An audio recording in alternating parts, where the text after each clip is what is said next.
Bueno, siguiendo con nuestra Jornada Internacional de Inmunodeficiencias, les voy a presentar al doctor Cristóbal Carvajal. Él va a presentar la charla Inteligencia Artificial en el Diagnóstico de Inmunodeficiencias. El doctor Cristóbal Carvajal es diplomado en Gestión de Empresas de la Universidad Católica, experto en sistemas de captura de datos electrónicos para investigación en salud. Es profesor investigador adjunto del Centro de Informática Biomédica del Instituto de Ciencias e Innovación en Medicina de la Universidad del Desarrollo. Adelante.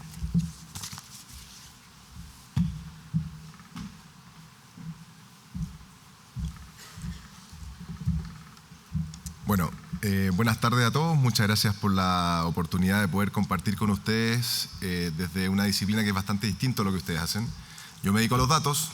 Cuando trabajamos en estas cosas yo no sé mucho de lo que ustedes hacen, no soy experto como todos los que están sentados aquí obviamente, pero les vengo a contar un poquitito cómo poder mirar este tema que hablan tanto de la inteligencia artificial. Probablemente las últimas semanas todos han escuchado en alguna parte o han leído algo de inteligencia artificial. Es algo que está pasando, es algo que va a venir y se va a venir cada vez más fuerte. Y en esta presentación voy a tratar de presentarles un poquitito de qué se trataría y cómo poder entender esto.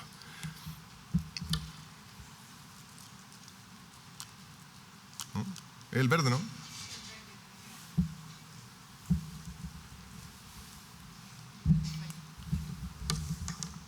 Eso sí. ¿Sí? Va. Ahí. Ahí sí. Ok. Ok, sí, sí. Bueno, entonces la agenda hoy día, primero vamos a tratar de hablar unos conceptos claves de los datos que son súper importantes entender, que en general la mayoría de la gente no los tiene dentro de la conciencia. Lo mismo con los conceptos claves de la inteligencia artificial. Después vamos a hablar del uso de la inteligencia artificial específicamente en el diagnóstico de inmunodeficiencias. Y lo último que vamos a hacer es qué estamos haciendo nosotros en la universidad y en la clínica finalmente, y vamos a poner unas palabras de cierre. En definitiva, primero los conceptos claves de los datos entonces. Lo primero, los datos no son la realidad. Eso es algo súper importante. Ustedes quizás no sé si lo tienen tan claro. Uno escribe y cree que lo que está poniendo ahí es la realidad. Esto es una foto y uno dice, oye, la leona se está comiendo al leoncito, y no necesariamente va a ser así. Y eso es muy importante cuando uno ve y mira datos en un sistema de información, como puede ser la ficha clínica, una planilla Excel, el lugar donde sea, eso no necesariamente va a representar la realidad. Entonces, ¿qué son los datos? Los datos son una aproximación o una representación finalmente de esta realidad que es la que nosotros vemos y la que nosotros estamos presentes, ¿ok? Y esto se hace a través de un modelo, ¿ya? Entonces nosotros tenemos la realidad, esa es mi perrita, se llama Sansa, y nosotros tenemos el modelo de realidad que dice, oye, tipo de animal es un perro, la cantidad es 1 y los colores son blanco y negro. Es una forma de representar eso que tampoco es realidad porque es una foto obviamente, pero si estuviera el perro ahí presente, nosotros a través de poner características o vamos a poner algunas cosas que puedan ser observaciones o algo que finalmente sean propiedades de esto que estamos tratando de representar, y lo vamos a llevar a través de un modelo de abstracción, ¿ok? Vamos a abstraerlo entonces y vamos a decir, mira, esto se podría interpretar de esta manera, se puede mostrar así, ¿ok? Entonces finalmente los datos se originan a partir de un proceso de abstracción de la realidad de acuerdo a un modelo conceptual, y eso es súper importante entender. Entonces, no son la realidad y es algo que nosotros creamos en un sistema para poder representar esta realidad, ¿ok? Lo primero entonces es la creación de datos. De la realidad tenemos el proceso de creación, que ahí va a haber eventualmente problemas, errores. Si yo, por ejemplo, veo a un paciente y digo, oye, tiene hipertensión, le pongo un 1 en la planilla Excel y después vamos a hacer un estudio y decimos, oye, estos pacientes que tenían hipertensión les fue así o asá. Si al paciente me dieron mal la presión, el manguito estaba mal puesto, lo que fuera, el diagnóstico no es correcto, el paciente no necesariamente tenía hipertensión, pero los datos nos van a decir que sí, ¿ok? Eso es como un ejemplo muy importante en la creación. Y después viene lo que es la interpretación finalmente, porque yo digo, oye, mira, tengo estos datos, estoy viendo esta supuesta realidad en teoría, supuesta una aproximación, lo que más queremos lograr, ¿cierto? Y finalmente digo, bueno, estos son lo que los datos representan, y finalmente veo un proceso de interpretación de estos datos, que viene a la inversa, y lo trato de llevar a lo que en teoría es esta realidad que estamos tratando de representar, ¿ok? Ahí está el mundo, que obviamente también no es el mundo real, y terminamos en un mapa para poder representar esta realidad. Esto lo vamos a tratar de hacer un poquito la bajada a lo que son los datos más clínicos, ¿ok? Los datos biomédicos tienen una particularidad especial, que son demasiado, de todas las características especiales. Son heterogéneos. Uno puede tener una descripción de texto de un paciente, puede tener imágenes, puede tener laboratorio, puede tener lo que se le ocurra. Tenemos desde el DNA hasta datos de salud de poblaciones. ¿Qué quiere decir eso? Una planilla en que dice región metropolitana, porcentaje de un enfermo. Y eso es un tipo de dato que le puede servir mucho a la gente de salud de población o los que ven finalmente políticas públicas, por ejemplo, y una planilla chiquitita, pero tiene un dato de mucha información para ellos y riqueza. Hasta vamos al otro lado, la secuenciación genética con todo lo que podemos considerar ahí. Entonces, son de todo tipo, pasando por imágenes, audio, video, lo que se les ocurra. Son complejos porque modelar lo que los doctores y médicos y profesionales de salud hablan es complejo. Ya ustedes lo han vivido probablemente con el CIE-10, que no tienen dónde enchufar el diagnóstico del paciente. Entonces, en definitiva, la complejidad de la naturaleza de lo que se hace en la medicina es muy difícil. El paciente no todos tienen un infarto.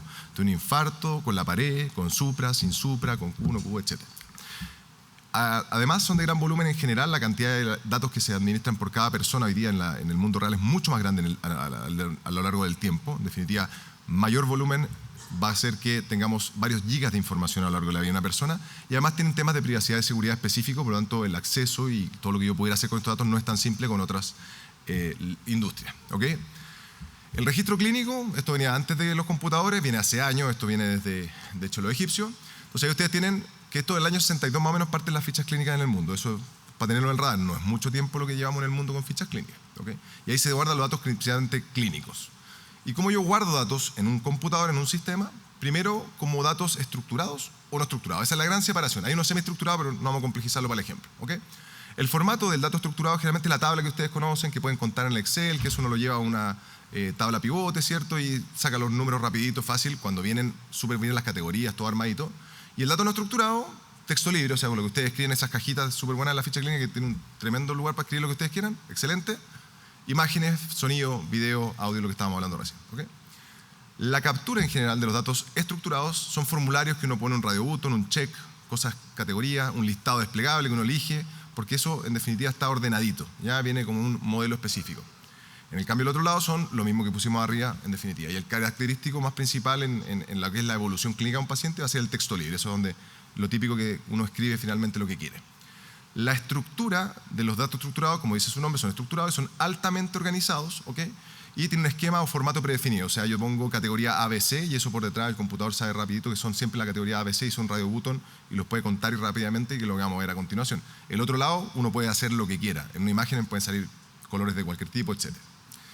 La representación de la realidad, entonces, obviamente, en el estructurado, como yo tengo una limitante de alternativa, o sea, incluso aunque tenga muchísimos diagnósticos, siempre puede faltar uno y va a estar un poco más limitado. ¿Okay? Hay modelos que son mucho más abiertos que otros, pero en definitiva tiende a ser más baja la capacidad de representación de la realidad o asociada al modelo que estamos usando. Y en lo estructurado, uno puede escribir un párrafo gigante y puede escribir lo que quiera del paciente. El análisis, esto pensando en la computadora o el análisis de inteligencia artificial, es sencillo, comillas, porque obviamente requiere técnicas complejas y todo de gente dedicada a la materia, pero no es lo mismo que tomar un texto libre y decir, oye, el paciente qué cosa tiene en 5 párrafos del paciente. ¿Okay? Eso es bien importante entender porque lo estamos poniendo ahí como sencillo, comillas, porque obviamente requiere cosas de la disciplina, pero es algo relativamente fácil de hacer. Contar, aunque sean millones de filas, la A, B o C, que son 3 opciones, el computador lo cuenta, aunque se muere un poquito más, un computador más lento que otro. ¿Okay? Y obviamente el de no estructurado va a requerir herramientas específicas, como la inteligencia artificial o los procesamientos de lenguaje natural, cosas de ese estilo. Y el procesamiento respecto a cómo la máquina funciona es más rápido y eficiente el estructurado y es más complejo y más lento el de no estructurado. ¿Okay? Así se ve más o menos conceptualmente una idea de estructurado o no estructurado. Yo puedo rápidamente el computador contar los azules, los rojos fácil y al otro lado no se va a perder. ¿Okay?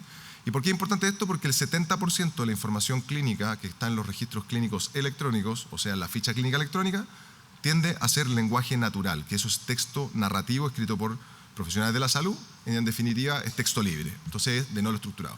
En Estados Unidos, para que se den una idea, como empezaron las fichas clínicas y todo el tema del pago y todo asociado ya, existe una cosa que se llama los medical scribes, que son tipos que están al lado de un doctor y escriben todo. Entonces, claro, tienen un registro espectacular, pero desde el punto de vista de la explotación de datos, la eficiencia, todo lo que estábamos hablando antes, está complejo. O sea, si yo quiero analizar todo eso, tengo, no sé, 100 planas por paciente por cada hospitalización, pero el computador va a ser difícil encontrar información ahí, ¿ya?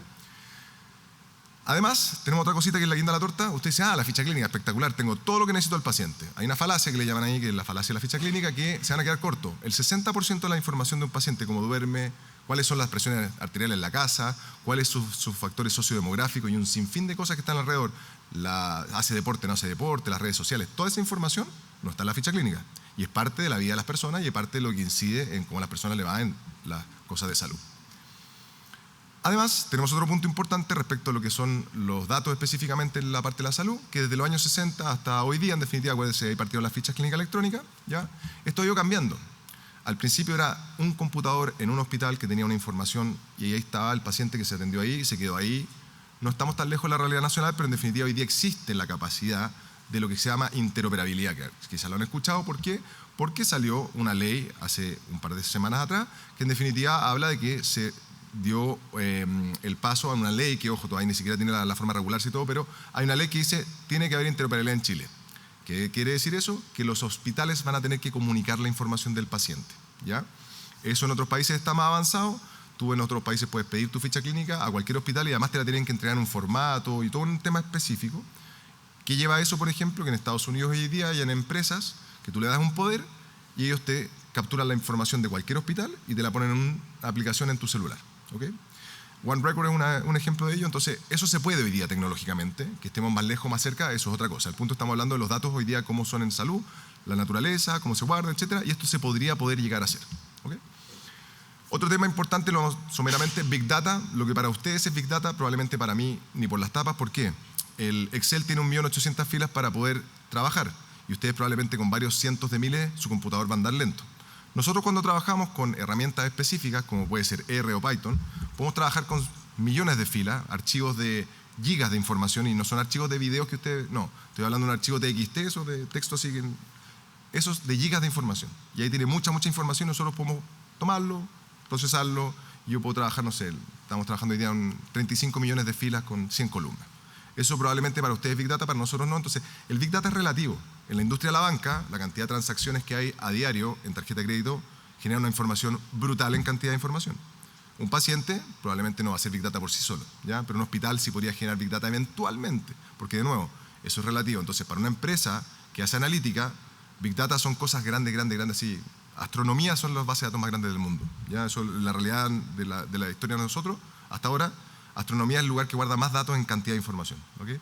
Pero como les digo, estar procesando, por ejemplo, en línea transacciones bancarias son mucha cantidad de información y ahí se necesitan máquinas muy grandes. Entonces, el concepto de Big Data es algo relativo, ¿okay? Tiene algunas definiciones y todo, pero ha ido cambiando en el tiempo. Lo que antes era Big Data, ahora ya no lo es. Así como cuando ustedes se acuerdan cuando guardaban 12 canciones en los CD y ahora es infinito, unas cositas de este porte. Bueno, eso es cómo va relativizándose un poco la parte de la informática al respecto. Conceptos clave de inteligencia artificial. ¿Qué es lo que es la inteligencia? Eso es lo más difícil de definir. De ahí está toda la discusión en general en la materia. ¿Por qué? Porque en definitiva, este es un filósofo que dice, mira, para que un computador pueda ser análogo a un humano, tendría que manejar todas las inteligencias que los humanos tenemos. Y él, en definitiva, describe 7 inteligencias, ¿ok?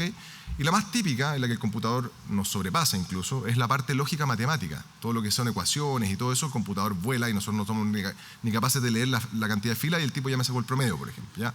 Entonces, eso en el computador, que es la parte de el eje de arriba hacia abajo, en definitiva, es capacidad de computación, ¿ok? Y obviamente arriba, la lógica matemática, nos vuelan los computadores, y vamos bajando hasta lo que es la intrapersonal, que es tener conciencia, quién soy, qué es lo que pienso, qué siento. Los computadores nos sacan un valor de un algoritmo y se sienten frustrados porque no funcionó, ¿ok? Ellos solamente calculan algo y así van pasando diferentes inteligencias, no los voy a marear con eso. Esto es súper importante. La inteligencia artificial se va a basar en los datos que le entreguemos. No hay magia en esto, ¿ok? Entonces, esto lo van a haber escuchado quizá, ahí la gente dice, tengo datos malos, inteligencia artificial, la manzana va a salir mejor. No, la realidad es que esto, un dato que es malo, aunque pase por inteligencia artificial, va a ser malo igual, ¿ya? Podemos mejorar algunas cosas, hay cosas, diferentes estrategias, por ejemplo, no sé, en imagen existe lo que se llama denoising, que la imagen viene como media borrosa y con inteligencia artificial la puede mejorar un poco, los bordes y todo, para que el diagnóstico sea más simple. Pero en general, cuando no tengo basura, no datos de regular calidad que los mejoran, cuando tienen malos datos de calidad que no representan la realidad, que realmente son malos, lo que yo ponga en inteligencia artificial no va a mejorar esos datos, porque acuérdense, los datos representaban la realidad. Garbage in, garbage out. Eso es lo que quizás han escuchado. Entonces, ¿qué cosas sí puede hacer la inteligencia artificial? Pues le hemos tirado puros palos, pero ahora vamos a ver cosas que sí puede hacer. Claramente, trabajar 24/7 y 365 días del año, nosotros no podemos, no duerme, no descansa. Y esta capacidad de procesamiento le pongo ilimitada porque ha ido aumentando en el tiempo. Lo que hoy día hacen los modelos de inteligencia artificial hace 10 años atrás era impensado. Incluso los académicos en la materia ponían un límite que era como, de ahí para arriba era tan caro comprar máquinas y hacer cosas que decían, mira, los modelos los corremos hasta aquí. Hoy día eso se rompió y la capacidad de cómputo de los computadores ha bajado tanto, igual que cuando uno se compraba un DVD costaba mucho al principio, ahora poco, y hoy día entonces este concepto de ilimitado tiene que ver con los límites que el desarrollo de la tecnología nos permite hasta hoy. ¿Okay? Entonces, es ilimitado en el sentido que podría crecer infinitamente si es que la tecnología sigue avanzando. Puede encontrar patrones que los humanos no hemos identificado, y eso existe. En la radiografía de tórax te puede decir la raza de una persona. En un fondo de ojo te puede decir el sexo, la edad. Hay un sinfín de cosas que no sabemos por qué, pero las puede identificar en ciertos patrones que nosotros no somos capaces de identificar. Análisis integrado multimodal, suena como súper rimbombante, pero lo que es tomar los textos de la ficha clínica con códigos de diagnóstico, con las imágenes, con laboratorio y todo, y en 3 segundos, 5 segundos, 10 segundos, entregar una información en base al cruce de toda esta información en conjunto. ¿Okay? Eso generalmente el humano también lo puede hacer, y por eso le puse que no arriba en comillas, porque podríamos hacer ciertas de estas cosas, pero en los tiempos tampoco lo vamos a poder hacer como ellos lo hacen, la máquina en definitiva, y con el porcentaje de error. Los análisis genómicos, claramente eso nos queda muy corto, no vamos a estar viendo los pares de base uno a uno, y esta cuestión la tiene que hacer un computador. Identificar candidatos, eso es súper interesante, lo han visto con empresas como del día a día, el NotCo, que fueron a buscar cosas que tuvieran sabores parecidos a, y finalmente llegaron a alimentos que tienen la palatabilidad, o como se diga, finalmente el sabor similar a. Y esto ocurre lo mismo, o sea, dijeron, mira, tenemos esta enfermedad, tenemos un receptor que es aquí, bueno, vamos a buscar en una base de átomos de molécula cuál se podría parecer, cuál podría funcionar, y en vez de estar pensando en cosas que podrían tener cierto efecto, fueron a buscar las conformaciones proteicas y todo que podrían encajar en un cierto receptor, y esas las fueron a probar. Es una forma que la industria farmacéutica ha avanzado mucho más rápido últimamente, que es buscar candidatos en base a moléculas conocidas que si antes no se le ocurría a alguien, nunca la iban a probar en ese escenario. ¿Okay? Entonces eso obviamente incide en nuevas terapias o nuevos tratamientos, lo que fuera. Y predicciones en base a datos históricos en casos similares, eso es súper importante. Tú puedes tener una base de datos y mientras más grande es, tú vas a tener muchos pacientes, porque el volumen le de grandes números, que se comportaron de alguna manera con las características que tenían. Y ahí puede entrar por enfermedad, pero después por enfermedad por sexo, por edad, si era fumador, no fumador, lo que quieran. Si uno tiene muchos casos de muchos pacientes similares al paciente de uno, es como la experiencia un poco. Uno ve y dice, oye, yo he visto que esto pasa. El computador hace lo mismo. La única diferencia es que él tiene los datos para poder mirarlo. ¿Okay? Entonces, esas cosas son como lo que generalmente hace la inteligencia artificial. ¿Y para qué tarea sirve principalmente? Va a depender de los datos que tengamos, porque no podemos hacer todo con todos los datos, la tarea a resolver y el escenario donde lo vamos a resolver. En palabras simples, en general nos va a servir para diagnóstico asistido, ¿okay? Para mejorarlo en imagen, lo que fuera, la predicción de riesgos eventualmente para poder calcular en base a patrones establecidos, en base a los datos históricos, la gestión de recursos, eso tiene que ver mucho más con cosas que no les pegan tanto a usted en la parte clínica, pero sí un hospital obviamente sí, y los asistentes virtuales, los chatbots, los que responden, todas estas cosas que simplifican y nos ayudan muchísimo. ¿Okay? Para inmunodeficiencia entonces vamos a poner en el caso de uso, qué es lo que podemos hacer realmente en inmunodeficiencia. Y para eso lo quise plantear desde que, ¿qué ustedes hacen cuando hacen un diagnóstico? Lo que yo entendí, porque de nuevo no soy experto en la materia, pero lo fuimos explicando y estamos trabajando en un proyecto que lo vamos a mostrar al final, es que lo más importante es la clínica del paciente. Obviamente hay exámenes confirmatorios, pero el paciente se lo tienen que derivar a ustedes para que ustedes pidan el examen confirmatorio, y eso no es tan típico. Obviamente hay modelos de riesgo clínico que tienen su antigüedad, pero no están para toda la inmunodeficiencia, por un lado, y aparte va a depender de que el doctor que está viendo este patrón, que está definido en los sistemas de riesgo, lo identifique, piense y derive al paciente. Obviamente, como ya lo comenté, el laboratorio no se solicita con frecuencia, entonces yo no saco nada con ir a mirar todo Chile y decir cuántos pacientes tuvieron este examen alterado que es confirmatorio, porque claramente ya fue pedido, está confirmado, estamos check, o sea, no vamos a encontrar pacientes que, por ejemplo, puedan ser subdiagnosticados. El screening, como la globulinina calculada, no está ampliamente validado, entonces hay lugares donde todavía no se podría usar como forma de screening. ¿Okay? Entonces, vamos hasta ahora con una enfermedad que tiene una frecuencia no tan menor, es difícil de mirar porque en definitiva depende solo de la clínica, la gente tiene que estar atento, o sea, es como el TEP, ¿cierto? Si yo no pienso en TEP, no lo voy a ver muchas veces, eso es como el típico que nos enseñan en la escuela de medicina, ¿no? Obviamente la secuenciación genómica podría aportarle algunas cosas, pero no es fácil de acceso y tampoco es como la herramienta primera, ¿cierto?, para poder llegar al diagnóstico. Y esto se resume en que todas estas cosas hacen que hay un subdiagnóstico y una obesidad de diagnóstico de los pacientes, entonces inciden tanto en el tiempo a llegar al diagnóstico, que obviamente mientras antes yo tengo más tiempo, más capacidad de poder intervenir y hacer cosas por el paciente, y obviamente el subdiagnóstico, porque hay pacientes que yo creo que siguen dando vuelta en la calle, que tienen el diagnóstico y todavía no están diagnosticados. ¿Okay? Entonces, ¿qué datos serían útiles para este sistema de representar la realidad que nos puede hablar de la clínica? Diagnósticos, signos, síntomas, eventos en el tiempo, cuando ocurrieron las cosas, es súper importante. No es lo mismo que yo tenga 2 infecciones a lo largo de 10 años o que 3 por año. Obviamente la frecuencia entonces nos va a dar información. Los medicamentos que el paciente ha recibido, el laboratorio clínico también nos podría aportar, en el ejemplo del screening con la globulinina calculada, y obviamente la secuenciación genómica. ¿Y cómo nos podría entonces ayudar la inteligencia artificial con todas estas cosas que ya dijimos que principalmente dato clínico? Calcular modelos de riesgo clínico en los pacientes, podríamos tratar de hacerlo, vamos a ver algunos ejemplos cómo se ha hecho. Análisis integrado multimodal, si tuviéramos poder tomar la visión completa del paciente. Encontrar nuevos patrones, eso ya entendiendo que no hemos visto los signos o hay cosas que no estamos viendo que lo podría encontrar o identificar el sistema o la inteligencia artificial, con los análisis genómicos obviamente y la predicción de outcomes que sería en base a poblaciones grandes. ¿Okay? Entonces acá, esto es un ejemplo de una línea de trabajo que han llevado en Estados Unidos, que en definitiva, mira, dijeron, tenemos los 10 signos, ¿cierto?, de alarma o de riesgo, y lo primero que hicieron fue desarrollar un software que pudiera hacer el análisis de esto, porque si yo le digo otitis tantas veces al tiempo, o neumonía o tal cosa, una cosa es que diga, está o no está presente en el paciente, pero aunque estuviera presente, podría haber sido un error. El paciente no necesariamente va a tener lo que le pusieron por diagnóstico porque podría tener un error, etc. Entonces, esto no es tan simple cuando uno empieza a llevar a decir, ya, pero mido los 10 signos de riesgo, ¿cierto? No necesariamente va a ser tan simple de hacer, como les digo, la periodicidad, otitis, y después el paciente le ponen otitis de nuevo y viene, no sé, por una collera. Entonces, no está en agudo. Todas esas cosas son complejas de empezar a mirar, acuérdense que los datos no representan la realidad. Son una interpretación y aparte que en este escenario importante, y lo vamos a ver al final también en el cierre, dependemos de la gente que mete los datos. Si el doctor no pone el dato, aunque sea la capacidad que yo me meta en el texto libre, que era más complejo y todo, con procesamiento del lenguaje natural, que se llama, no voy a tener el dato. Si alguien no lo escribió, no existe esa información para el paciente. ¿Okay? Obviamente, si lo pone en el diagnóstico, era estructurado, fácil de seguir y poder medir. Acá se orientaron en eso. ¿Okay? Entonces se fueron aquí a medir los diagnósticos con CIE-10. ¿Okay? Ojo que igual no puede poner sinónimo y todo sobre CIE-10. CIE-10 no es malo. No se debiera usar en las fichas clínicas para que el médico lo ocupe, pero es muy bueno para poder llevar estadísticas nacionales. ¿Ya? Entonces, lo que hicieron acá finalmente fue hacer un software que podía calcular estos riesgos finalmente en los pacientes y decir, oye, cumple o no cumple con cada uno de los criterios. Después, ¿qué hicieron? Sale un poquito cortado, pero en definitiva dijeron, mira, vámonos entonces y aumentemos el volumen. ¿Ya? Y este modelo de cómo calculamos y todo, teniendo reglas y todo, lo vamos a llevar a una base de datos más grande. Y se fueron a un grupo de personas específicos, 185.000 personas.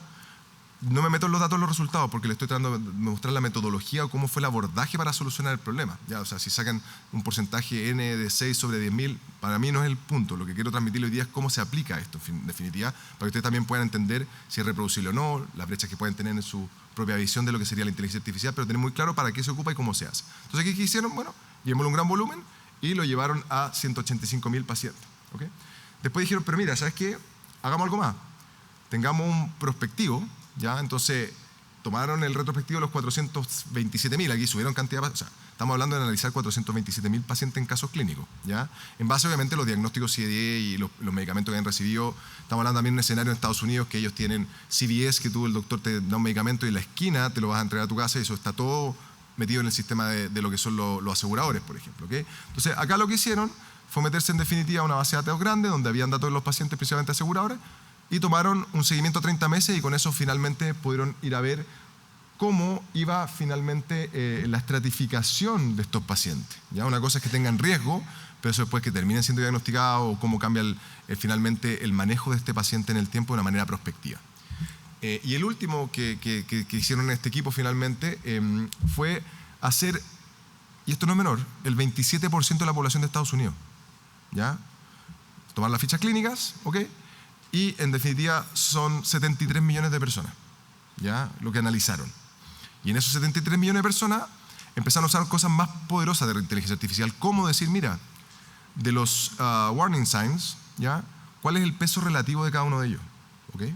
Ustedes probablemente, si yo se los pregunto, me van a decir, sí, esto probablemente tiene peso relativo más por aquí y por allá, pero esto está medido ya con datos y sobre 75 millones de personas. Entonces, encuentran esta población de riesgo y empiezan a encontrar cuáles son los warning signs que están. ¿Ok? Eso es lo primero que hicieron, sacar un peso relativo para cada uno de ellos y lo están mostrando de esa manera. Después dijeron, ya, pero mira, y aquí están las combinatorias, solo los que tienen un porcentaje sobre, no, aquí no están todas las combinaciones posibles, pero aquí, se fijan, hay un 45.7% que tiene solo un warning sign, que es el 3. ¿Ya? Entonces, estas cosas son súper interesantes porque, claro, te dice, los warning signs son para poder ir a buscar a esos pacientes, pero aquí están poniendo con datos, y la combinatoria siguiente es la de 22.6, que en definitiva son el 2 y el 3. ¿Okay? Ahí hacen la discusión clínica de por qué ellos creen que estos son los que más impactan o no, pero aquí hay datos reales sobre 75 millones de personas, como les comentaba. Aparte dijeron algo súper interesante, ¿cuántos warning signs tenían los pacientes en relación al tiempo hasta que llegaron al diagnóstico? Ya, eso es bien interesante, ¿ok? Entonces uno va viendo que la proporción de sujetos que tenían al menos un diagnóstico al momento algún warning sign en el momento del diagnóstico, llega hasta cerca del 30% en el caso, ¿ya? Y uno va mirando hacia atrás y esto va creciendo, o sea, habían empezado a presentar más warning signs en el tiempo los pacientes. Y nosotros en Chile, bueno, estamos teniendo nuestra propia experiencia, gracias a la doctora Cecilia Poli, en definitiva, en un trabajo que se tituló un poquito más corto, lo puse acá, pero el screening de inmunodeficiencia, tanto con globulina calculada como inteligencia artificial, ¿ok? Esto se está haciendo a través de la Clínica Alemana de Santiago junto con la Universidad del Desarrollo, ¿ok? Ya fue aprobado el comité científico docente, o sea, ético científico, perdón, de la universidad, y estamos en ejecución, ¿ok? O sea, hoy día ya estamos consiguiendo la base de datos, estamos empezando a hacer mediciones en las próximas semanas de globulina calculada, etcétera, y con la confirmación diagnóstica, todo. Y esto obviamente requiere tiempo, o sea, lo que yo les muestro números y todo, que lo podemos hacer y todo, sí, pero son horas de programación, de limpieza de datos, de mucho trabajo que en definitiva no es tan simple. Y esto requiere obviamente un apoyo y en este caso agradecemos obviamente a CSL Behring que nos ha apoyado con este proyecto en específico y que la idea es poder manejar las dos cosas, la globulina calculada, pero también la inteligencia artificial. Hay pacientes que no necesariamente vamos a poder llegar a ellos necesariamente a poder tomar los exámenes y con la evaluación de una población grande, buscando potenciales candidatos a través de los signos de riesgo en definitiva, podríamos mejorar la capacidad de screening en poblaciones que probablemente no podamos tener tanto acceso. ¿Okay? Para cerrar entonces, ¿qué espero que se queden de esta presentación? No con los resultados que se han obtenido respecto de la cantidad de pacientes con inmunodeficiencia gracias a la inteligencia artificial, sino que decir, primero los datos no son la realidad, todo lo que vamos a construir y todo lo que puede hacer la inteligencia artificial va a depender de los datos que tengamos. ¿Okay? En la inmunodeficiencia, obviamente esto ustedes lo saben, pero lo principal van a ser datos clínicos, entonces la inteligencia artificial no es que no pueda ayudar mucho, pero tiene un desafío distinto que con las imágenes, que el escáner lo que tomó es lo que tomó, a no ser que esté mala la técnica, por decirlo así, o la resonancia. Y para usar la inteligencia artificial, obviamente tenemos que tener datos clínicos. Y la documentación clínica va a ser la clave. Si ustedes no ponen los diagnósticos, no solo ustedes, todo el resto de los profesionales de salud, no ponen los diagnósticos, eso es común. Tú vas a un hospital que aunque tengan los diagnósticos con CIE-10, con lo que tengan, no lo ponen. Los pacientes tienen 3 comorbilidades crónicas y aparece una. Esa representación de la realidad, cuando uno va a un nivel de un hospital y dice, ¿cuántos pacientes diabéticos tiene? Tiene que empezar con diagnóstico, después buscar en texto libre lo que le escribieron las personas, después irse al laboratorio, porque obviamente hay diagnósticos que son súper claros, o sea, la hemoglobina glicosilada es un diagnóstico claro, y así entonces en definitiva nos va dando que hay desafíos distintos para cada uno, pero este es uno muy especial, porque depende necesariamente de los hallazgos de clínica en la historia clínica. Así que eso para cerrar, muchas gracias y bueno, cualquier pregunta por favor.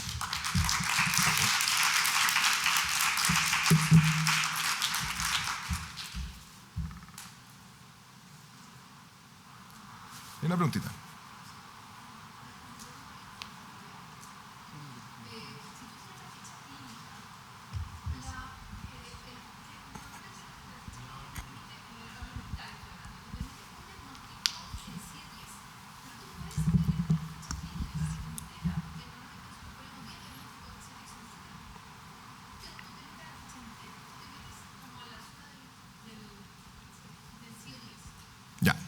Lo que pasa es que las fichas clínicas que nosotros estamos habituados son malas fichas clínicas, desde el punto de vista de la representación de la realidad.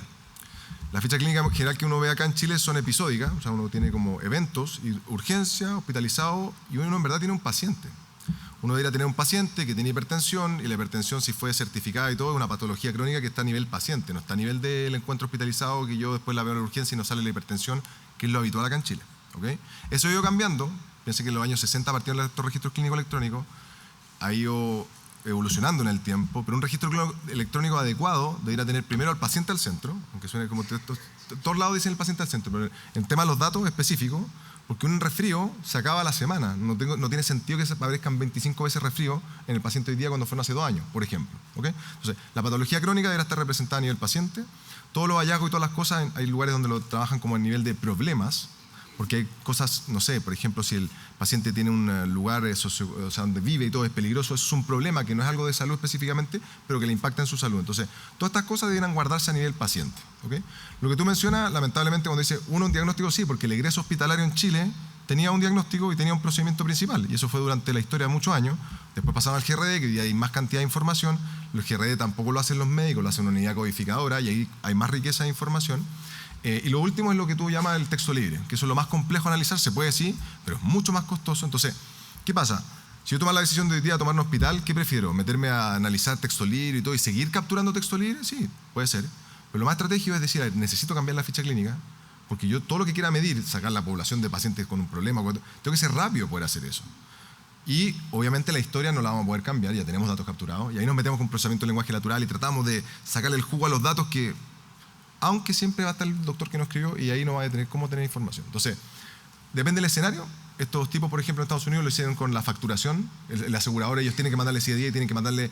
ellos no tienen FONASA, código FONASA conceptualmente, tienen un código CIE-11 o CIE-10, no sé si cambiaron CIE-11, pero CIE-10 por lo menos, para mandar los procedimientos. Entonces hay un detalle exquisito y el asegurador tiene un detalle muy rico en información. Entonces lo que ellos encontraron es bastante más representativo de la realidad que si yo me voy a FONASA o me voy a una ISAPRE.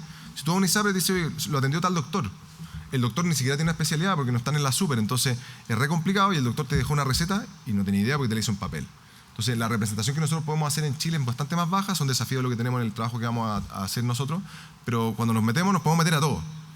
Ojo, cuando te metes a texto libre es más difícil, ¿por qué? Porque pueden haber escrito nombres de personas, root de personas dentro del texto. Entonces, antes de trabajar un texto libre, uno también tiene que hacer una anonimización. Todo este trabajo que lo estoy presentando se hace de manera de identificada, que yo sé quién es la persona con un número gigante, pero no es el root o el social number, sino que es alguien que yo no sé quién es, pero en todas las tablas donde está, sigue siendo el mismo. Eso.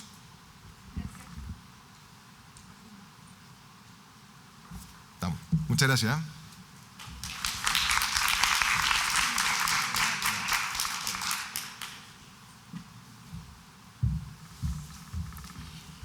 Ya, a continuación, el tema controversias en inmunoglobulinas nos presenta el doctor Aristóteles Álvarez.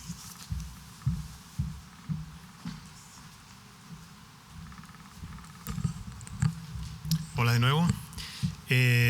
Bueno, en esta ocasión quise orientarme más al ejercicio clínico diario después de repasar algunas cosas y enfocarlo así a la terapia de reemplazo con inmunoglobulina y mencionar a la parte final unos casos clínicos recientes, reales, sobre la terapia de reemplazo y algunas de las controversias que se enfrenta uno como clínico en algunas ocasiones con colegas y las compañías de seguro. Recordemos que la historia de la terapia de reemplazo con inmunoglobulina empieza desde que el coronel Ogden Bruton presenta su primer caso de agamma-globulinemia ligada al X, que después se utilizan los productos intramusculares que afortunadamente a muchos de nosotros nos tocó administrar para la terapia de reemplazo de estos pacientes con la fracción gamma del suero. Y desde los 80s el estándar de tratamiento para estos pacientes con los productos endovenosos, la administración subcutánea, inclusive bombas desde los años 80, pero que cobran un interés hacia la década del 2000 y que en nuestra región desde los últimos 10, 14 años tenemos disponible la terapia de reemplazo por vía subcutánea. Sabemos que los productos, deben de cumplir ciertos requisitos de las agencias regulatorias, que son lotes de alrededor de 1,000 o hasta 15,000 donantes que tienen que pasar por todos estos controles, de calidad. Que los diferentes procesos de producción de las inmunoglobulinas nos van a entregar diferentes productos que van a estar cumpliendo con estos requisitos de calidad y que en la actualidad tenemos terapia de reemplazo con inmunoglobulina endovenosa al 5 y al 10%, en su gran mayoría ya migrando todos al 10%, y terapia subcutánea entre el 10, 16 y 20%. Ahora, ¿por qué tenemos que ser acuciosos a la hora de indicar el tratamiento con inmunoglobulinas, ya sea para terapia de reemplazo o para terapia inmunomoduladora? Porque es un recurso valioso que ha incrementado su consumo en los últimos años con aplicaciones diversas a nivel de enfermedades neurológicas y no solo terapia de reemplazo para nuestros pacientes. Estas son las indicaciones aprobadas para la FDA para el uso de inmunoglobulinas. Creo que no hay duda en la indicación en la terapia de reemplazo para inmunodeficiencias primarias. Y bueno, en específico las indicaciones aprobadas de terapia de reemplazo en errores innatos de la inmunidad o en inmunodeficiencias primarias, pues tenemos que son en la sustitución en las deficiencias predominantemente de anticuerpos, en otros defectos innatos de errores innatos de la inmunidad, y también en inmunodeficiencias secundarias, que el diagnóstico y el consumo de inmunoglobulina en el tratamiento y la evolución de los pacientes con cáncer y mieloma acaba siendo fundamental y muy importante en la actualidad.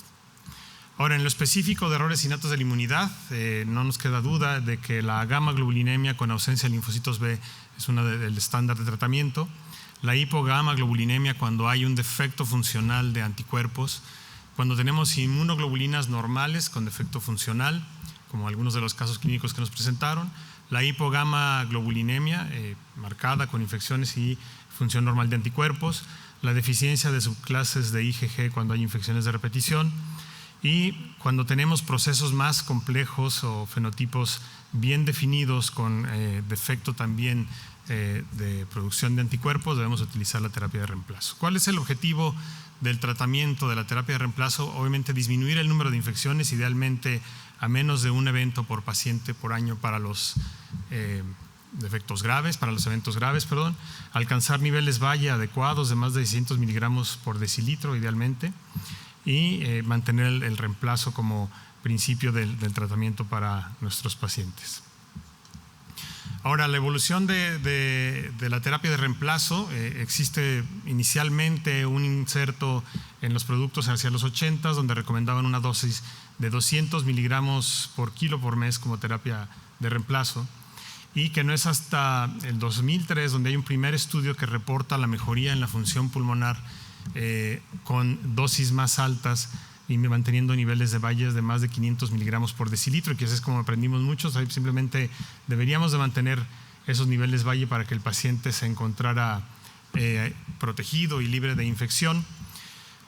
Después, en el estudio retrospectivo de gamma-globulinemia ligada al X, encontraron que estas dosis de 500 miligramos por decilitro no eran suficientes para prevenir el daño pulmonar de los pacientes con la gamma-globulinemia.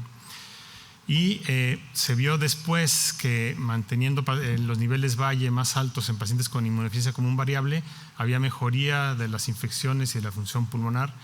Y no es hasta el 2012 donde se ve un metaanálisis que hace el doctor Jordan Orange, donde nos demuestra cómo los niveles Valle más altos tenían mejores desenlaces clínicos y disminución de los procesos infecciosos.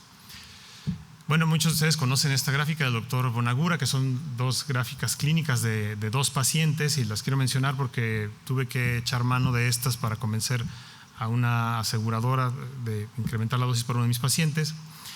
Aquí tenemos en la barra en gris la dosis sugerida de sustitución para un paciente con terapia de reemplazo, y acá la dosis sugerida para otro paciente. Y vemos cómo esta paciente en específico, cuando tiene niveles biológicos por abajo de 900 miligramos por decilitro, empieza a manifestar sinusitis, neumonías. Cuando se termina la terapia, de nuevo neumonías. Y en este otro paciente, un paciente pediátrico, cuando tenía niveles Valle menores de 700 miligramos por decilitro, presenta neumonías, otitis media, etc. Entonces, este trabajo seminal pues, nos habla de los niveles biológicos que deben individualizarse, y posteriormente el metaanálisis del doctor Jordan Orange, donde nos demuestra que las dosis más altas de administración de terapia de reemplazo se traducen en niveles Valle más altos, y que los niveles Valle más altos reducen por mucho las infecciones, específicamente la neumonía. Ahora tenemos las dos vías de administración, tanto intravenosa como subcutánea. Unas tienen ventajas y otras sobre otras, ¿no? Sabemos que la terapia intravenosa se aplica cada 21 días, que debe requerir, tiene mayor tiempo entre una infusión y otra, que alcanzamos niveles más altos a nivel plasmático después de la infusión inicial, que se necesita un acceso venoso, pero que a veces permite que el paciente tenga más adherencia y esté más en contacto con nosotros como centro tratante. Y por el lado de la vía subcutánea podemos administrarla por vía semanal, a veces cada 2 semanas. No necesita, se puede utilizar la administración por parte del paciente, se puede utilizar durante los viajes de los pacientes, no requiere un acceso venoso. Y algunas revisiones mencionan que podríamos perder el seguimiento de estos pacientes o confiar en el uso apropiado por parte del paciente y no llevar un seguimiento clínico que pudiera ocasionar peor desenlace en este grupo de pacientes. La tolerancia, bueno, sabemos que la vía intravenosa puede presentar algunas reacciones sistémicas, no así locales, que los productos nuevos estabilizados ahora con aminoácidos y no con azúcares permiten disminuir todas estas reacciones sistémicas y incrementar la tolerabilidad de las administraciones del tratamiento. Sabemos que la infusión intravenosa requiere una estancia, ya sea en una sala de infusión o en algunas ocasiones, dependiendo del centro, admisión hospitalaria, que si bien nos permite dosis más altas en menores periodos de tiempo, sobre todo si lo que estamos buscando es un efecto inmunomodulador o queremos alcanzar niveles altos de manera rápida. Y por otro lado, la vía subcutánea, es raro que tenga reacciones sistémicas, es menos problemático para aquellos pacientes que no pueden manejar volumen o que tienen algún proceso renal o cardíaco. Las reacciones más bien son locales en el sitio de aplicación y dependen mucho del personal que lo aplica, la aguja que sea la apropiada, y pueden invertir los pacientes alrededor de 1 hora a la semana para administrarse sus tratamientos, ¿no? Otra de las ventajas es que alcanzamos niveles Valle más estables durante el tratamiento, sin efecto de la disminución de la dosis, de la concentración sérica de los pacientes que referían el malestar cuando estaba terminando ya la vida media del producto intravenoso que habían utilizado. Bueno, con eso como introducción quiero pasar a estos casos clínicos que seguramente muchos de ustedes han tenido casos similares, y sobre todo hacer énfasis en esta parte que a veces como clínicos nos enfrentamos para decidir el tratamiento o llevar el mejor tratamiento para nuestros pacientes. Este es un muchacho ya de 30 años ahora que no tenía antecedentes familiares ni patrón de herencia evidente, que empieza alrededor del año de vida con infecciones de repetición graves y que en su historia, ya cuando vemos la historia, el expediente clínico tenía al menos 5 admisiones hospitalarias por neumonías complicadas, una de ellas con pericarditis que requirió intervención quirúrgica, un evento de meningitis por neumococo, sinusitis crónica, datos de tos crónica y asma, y se le hace un abordaje hacia los 8 años de edad, que hablamos de que fueron casi 7 años de retraso, que también es la historia de muchos de los pacientes a los que nos dedicamos a cuidar. En un abordaje inicial encontramos estos valores de inmunoglobulinas, una gamma-globulinemia franca con CD19 indetectables y posteriormente con la confirmación con la mutación de BTK, que una lesión que afectaba el dominio SH1 para este paciente. Y bueno, se hace el diagnóstico de gamma-globulinemia ligada al X, empieza su tratamiento con inmunoglobulina desde el diagnóstico, que fue alrededor de los 8 años. Siguió su seguimiento en diferentes centros. El paciente fue diagnosticado en un centro de referencia nacional, posteriormente se mudó a diferentes lugares de la República Mexicana. Yo lo vuelvo a ver cerca de los 26 años, le llevo su seguimiento desde entonces. Y empezamos a notar, a partir de alrededor de la pandemia, que tuvo 2 hospitalizaciones por neumonía, la sinusitis y el empeoramiento de la tos, a pesar de que había estado llevando su tratamiento en otro centro y estaba con las infusiones endovenosas. Si bien a veces había retraso en la aplicación del mismo por cuestiones administrativas, pues vemos igual en la tomografía en ese momento las bronquiectasias infectadas que lo llevaron a hospitalizarse en algún momento. Entonces creo que aquí es muy claro lo que deberíamos de hacer con este paciente. Todos los que llevan el seguimiento de pacientes con terapia de reemplazo, creo que coincidiríamos en que hay que ver los niveles Valle de este paciente y ver lo que estaba pasando, que fue básicamente lo que hicimos. Y vimos cómo en el caso del paciente, cuando se mantenía abajo de 780 miligramos por decilitro, era cuando estaba cursando con los eventos infecciosos, por lo que se sugirió el incremento de la dosis mensual por kilo para la aplicación.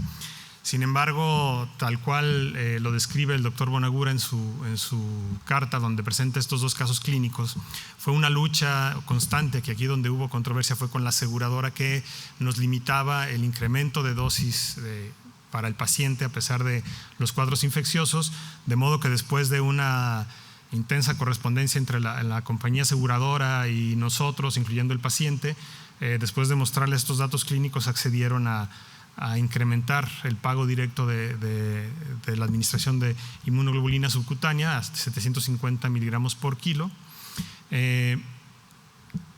Perdón, estábamos con administración endovenosa, cambiamos a la vía subcutánea, incrementamos la dosis y obtuvimos mejoría clínica importante en el paciente, alcanzando niveles biológicos de 900 miligramos por decilitro.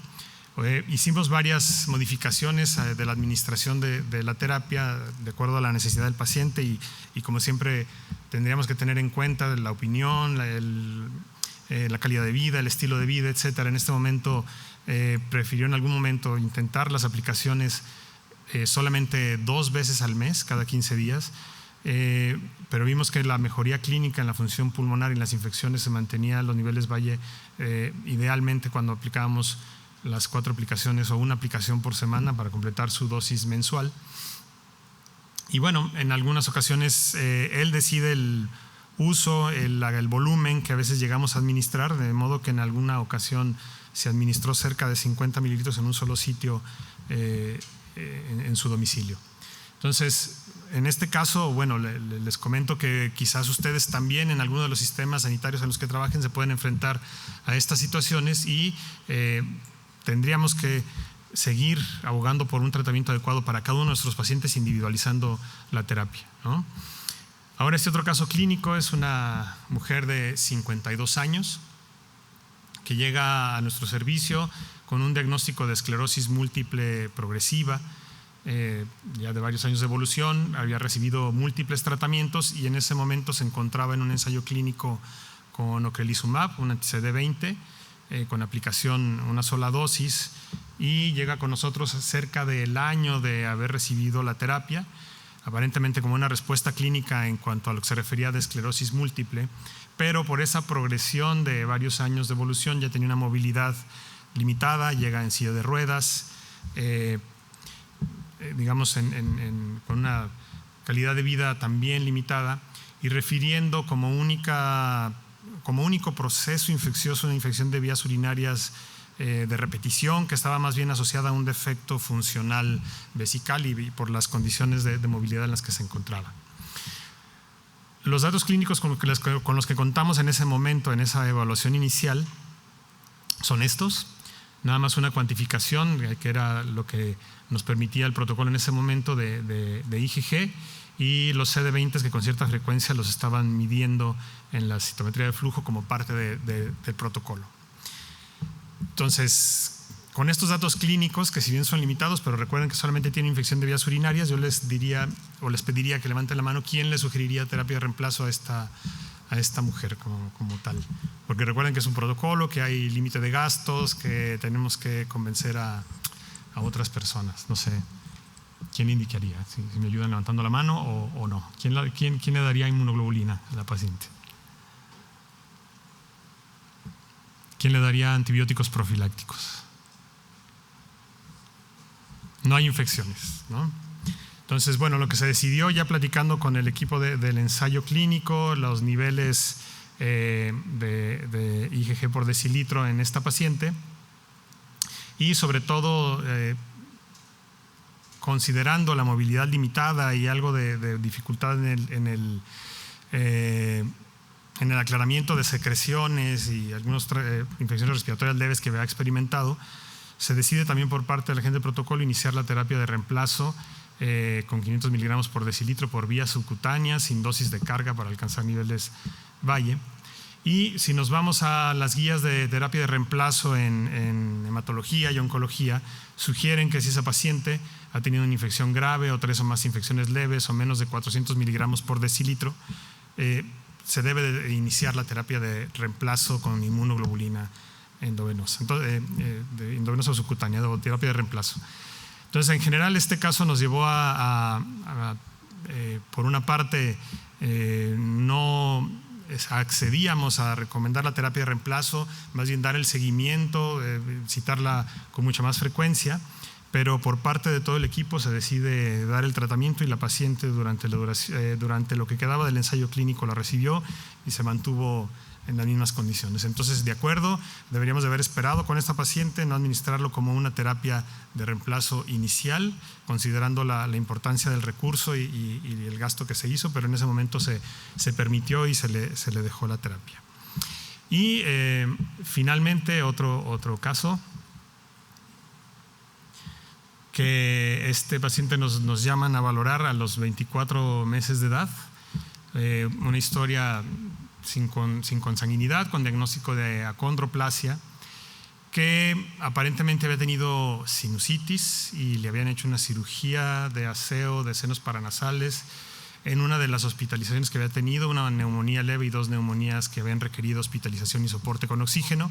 Egresa después del último evento con tos crónica, con diagnóstico de neumopatía crónica y uso de oxígeno en domicilio para mantener la oxemia.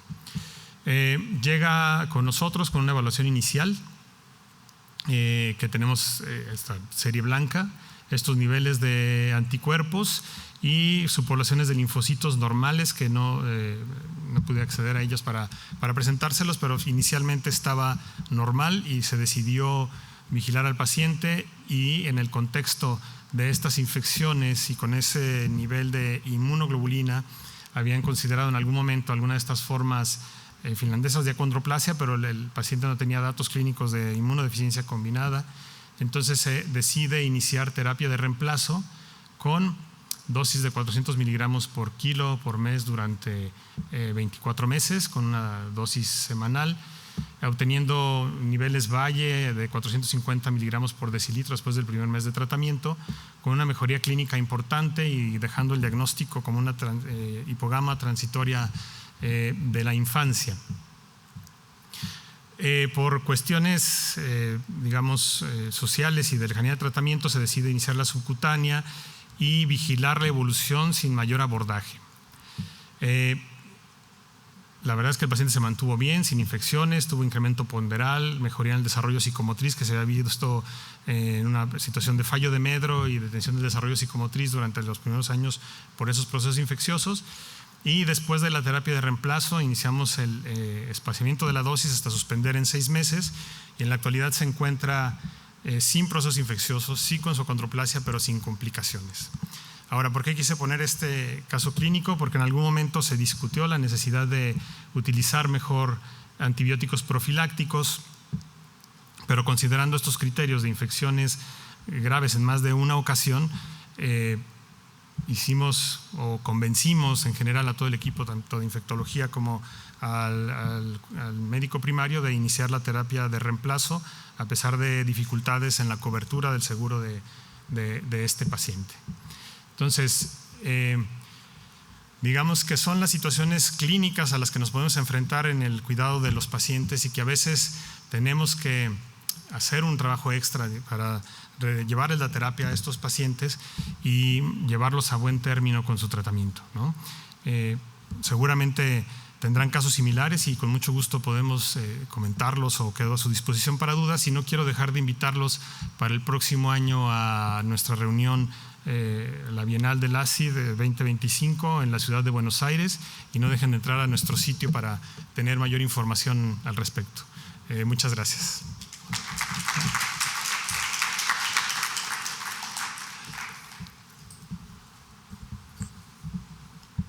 ¿Algún comentario o pregunta?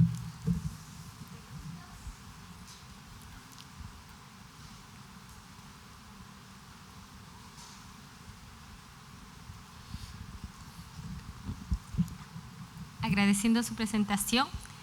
¿Qué hay de la terapia de reemplazo en esos pacientes que por A o B razón tenemos que usar biológicos, en este caso anti-CD20, ¿cierto? En forma crónica por mantenimiento? ¿Hay algún algoritmo de manejo? ¿Alguna sugerencia? Bueno, como igual en el seguimiento clínico, la presencia o no y el efecto al tratamiento con la cuantificación de linfocitos B y la hipogama globulinemia se tendrá que vigilar dentro de la evolución, y como los criterios que mencionaba, si hay un proceso infeccioso o 3 o más procesos infecciosos leves o 1 grave, iniciar la terapia de reemplazo en los pacientes con niveles con hipogama globulinemia.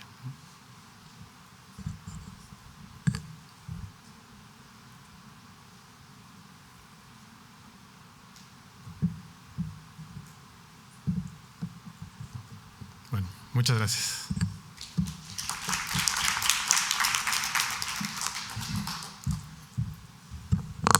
Muchas gracias al doctor Álvarez, que hoy día realmente le sacamos el jugo al pobre. Mañana prometemos no pedirte nada. Ahora viene un simposio para cerrar, súper interesante, auspiciado por BD, Edelin Menares, que nos va a contar hartas novedades que ellos están trayendo.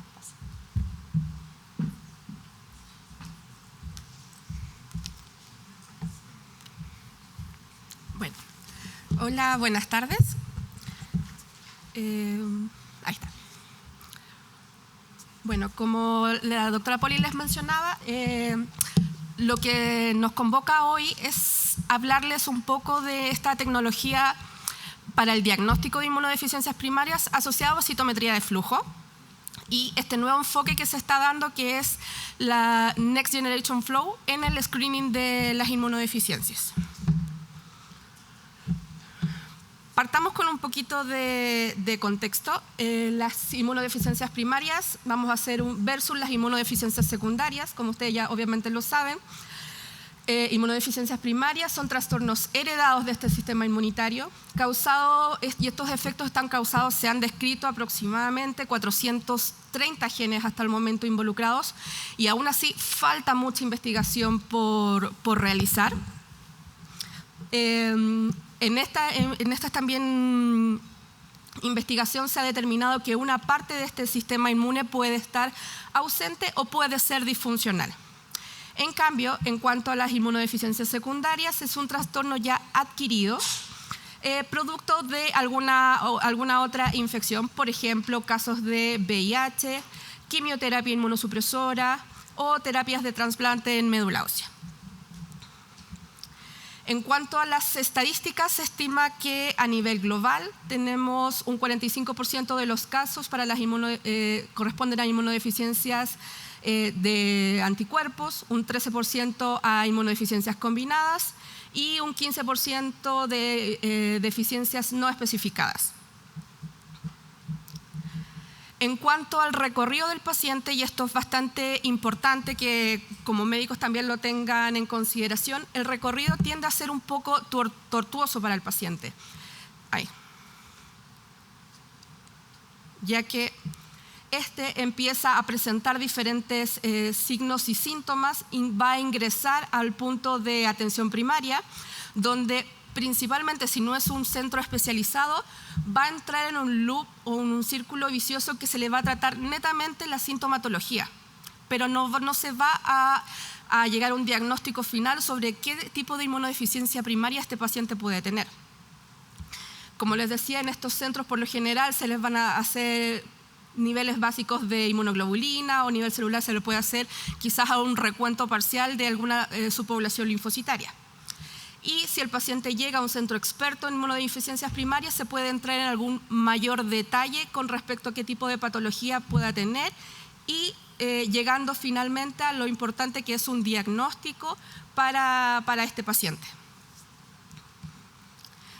En cuanto a las inmunodeficiencias primarias, se requiere que este diagnóstico sea eficiente y rápido para permitir el acceso a los pacientes de un tratamiento.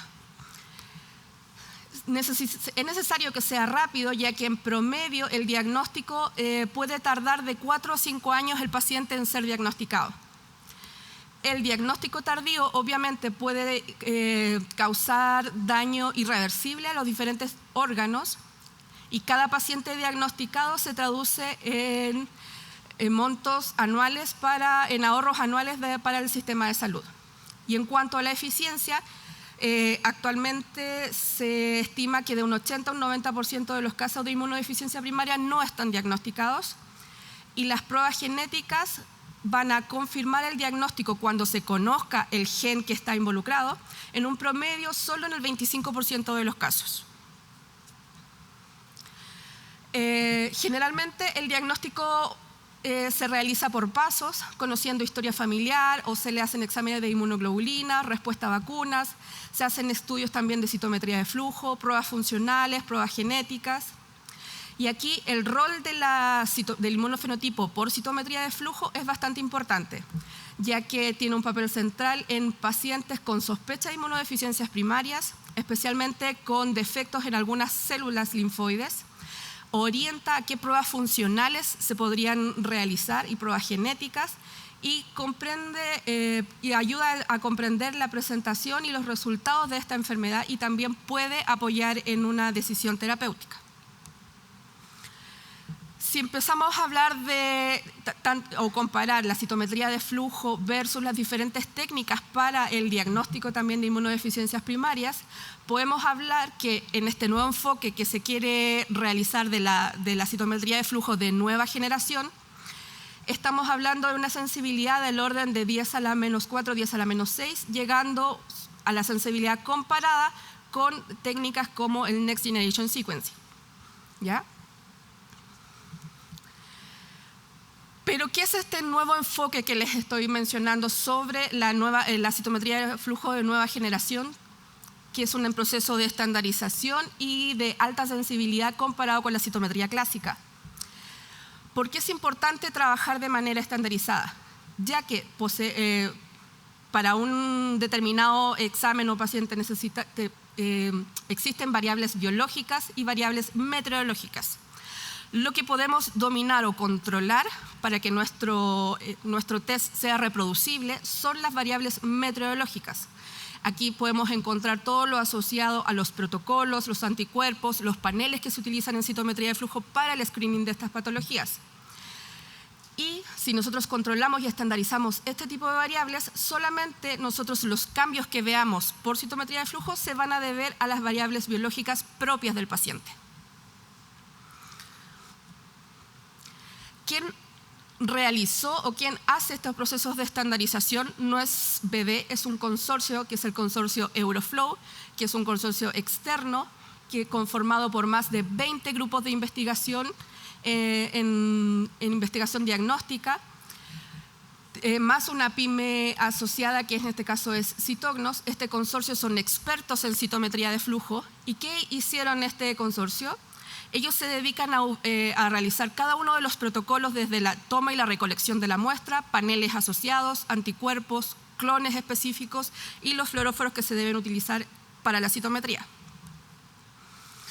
Y llegaron a estandarizar el flujo completo de la citometría, desde la recolección y transporte, procesamiento, marcaje, configuración del equipo. Es bastante importante que el equipo tiene que estar seteado y configurado de una manera especial.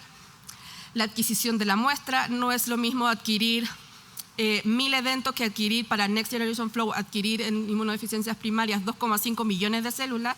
La sensibilidad se ve afectada según el número de células.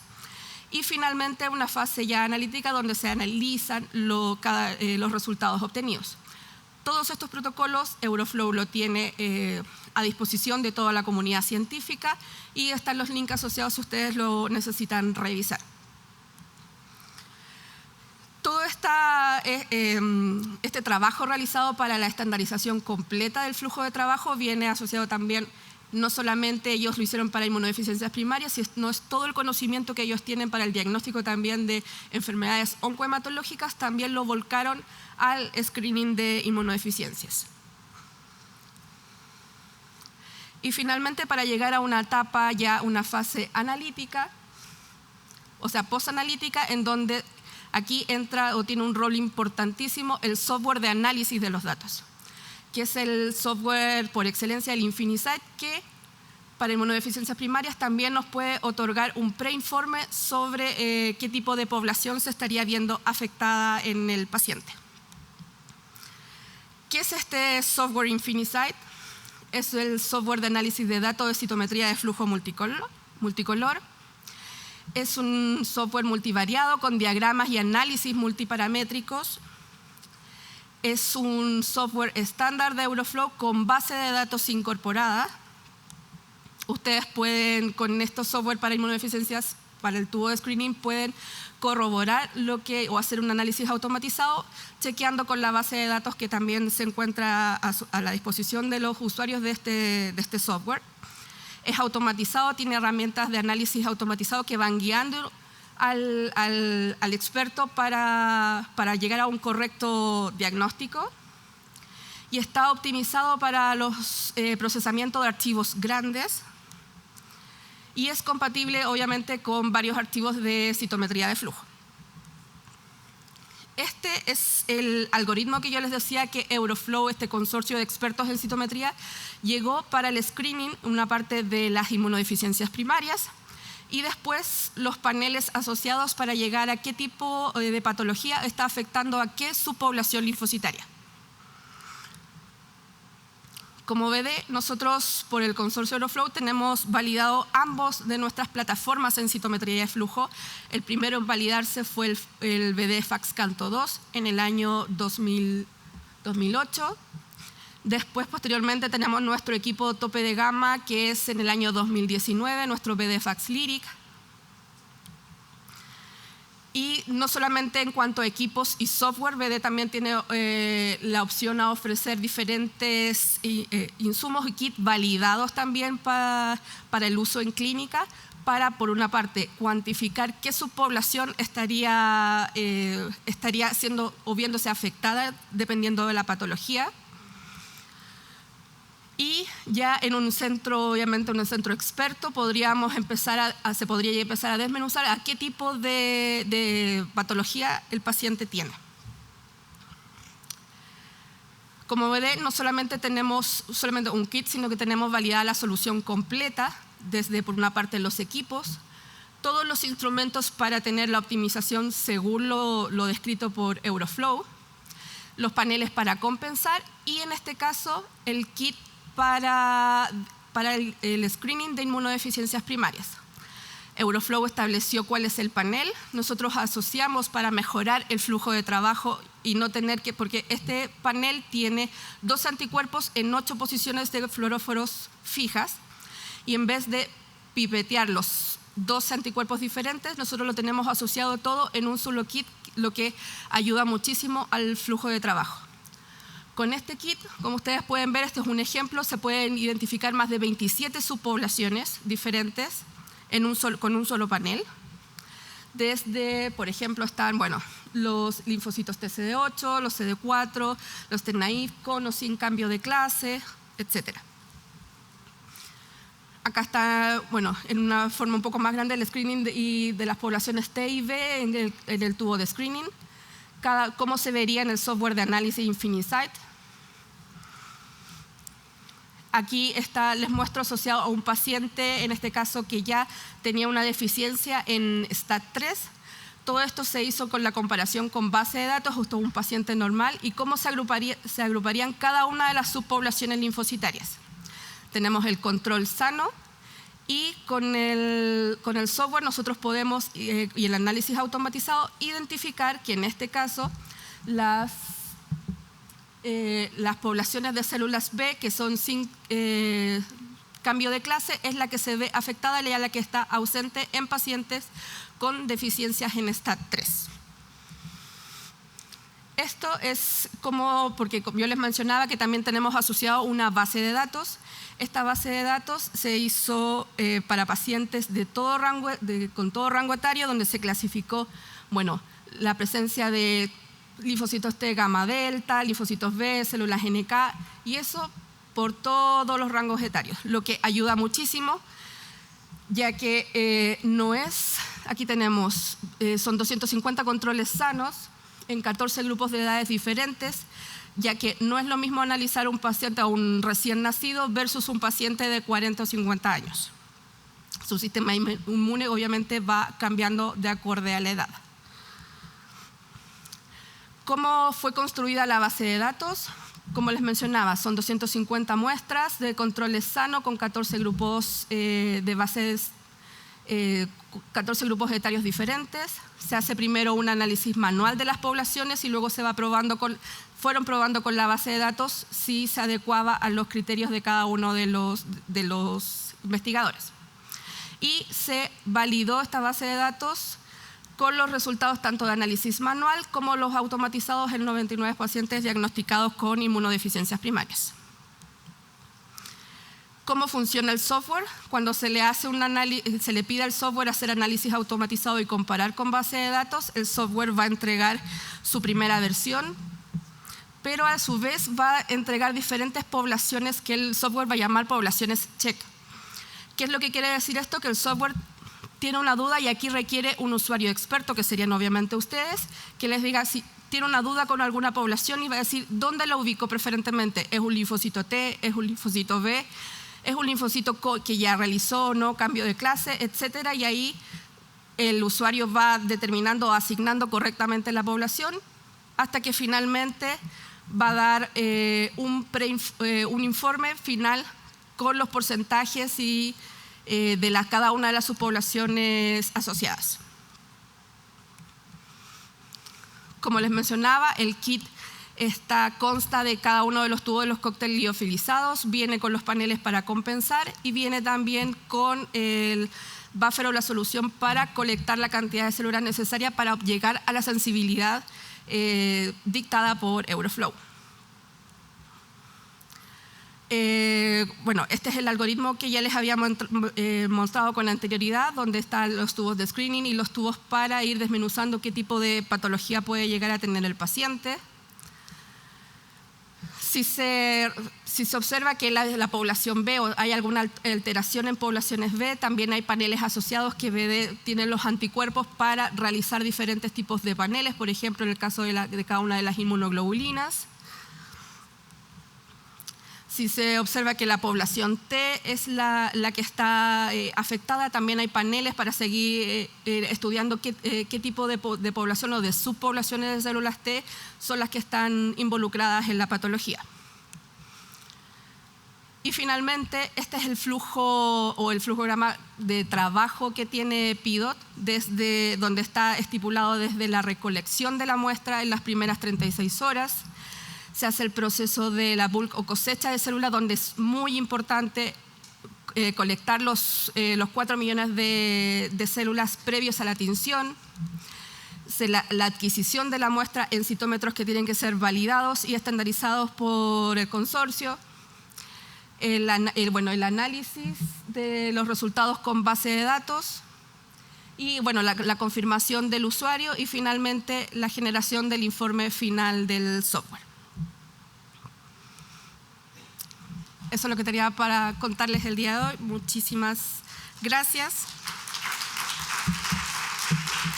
Hay un código QR, si nos pueden ayudar. Nosotros en BD siempre estamos constantemente escuchando a nuestros usuarios. Si nos pueden ayudar respondiendo esa pequeña encuesta, se los agradeceríamos un montón. Y también si tienen alguna duda, feliz de contestarla.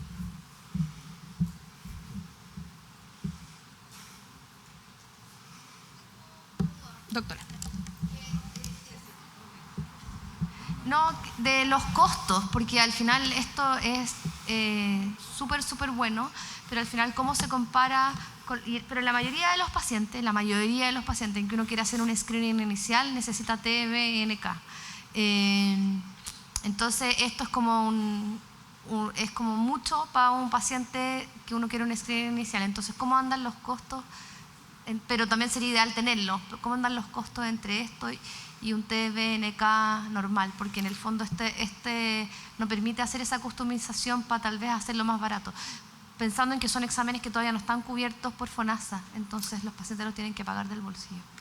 Claro, en la parte de costos, como especialista yo no manejo tanto la parte comercial, lo que ve directamente los costos, pero claro, también si se quisiera ver solamente la parte inicial de las subpoblaciones, sí podemos tener los multitest que vienen por separado para cuantificar esa población exacta. Ahora, si uno va a ahorrar el trabajo de toda la información que recibe con este tubo, es muchísimo, porque aparte es un panel, pero uno obtiene una información enorme de datos y me parece que al final el costo versus la relación de cada subpoblación que uno puede tener, al final llega a ser más rentable realizar un solo kit versus todos los paneles que uno debería realizar para tener exactamente la misma información.